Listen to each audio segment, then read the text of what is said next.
C'est dire, Monsieur le Président, la joie profonde que nous ressentons en vous accueillant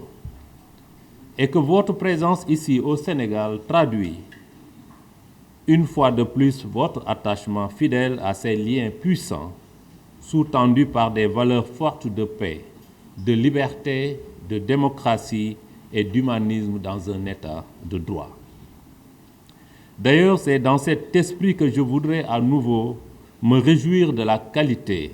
exceptionnelle de nos relations et à l'exemplarité de notre coopération, adossée à la vitalité de notre modèle démocratique qui constitue des références en Afrique et dans le monde.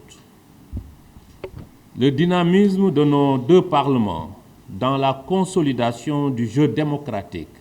de contrôle et veille sur les politiques publiques s'inscrit dans cette trajectoire référentielle. C'est dans cette dynamique que s'inscrivent les actions de nos deux institutions marquées du sceau du pluralisme, de la diversité et des débats démocratiques.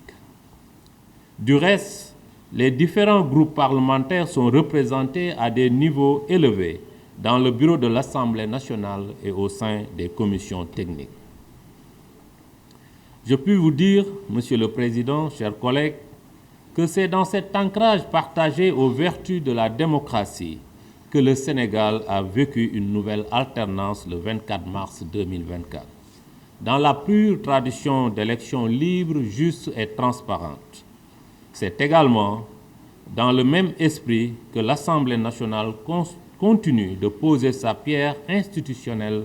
à l'édifice des murs solides de la démocratie. La convergence de vision de nos deux parlements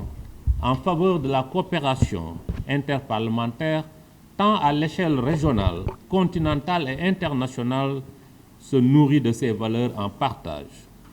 Notre vision commune d'une région africaine intégrée dans une Afrique émergente et un monde plus juste et solidaire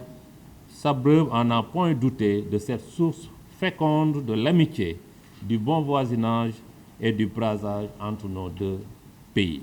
et peuples. C'est dans le même esprit que je voudrais à nouveau saluer la signature lors de ma visite du protocole d'accord et de coopération, reflet fidèle de cette dynamique interparlementaire, et il me plaît à ce titre de saluer la mise en place du groupe d'amitié sénégalo-capverdien.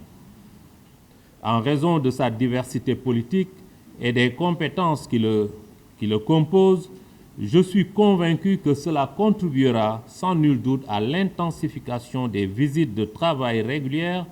entre les membres de nos deux assemblées.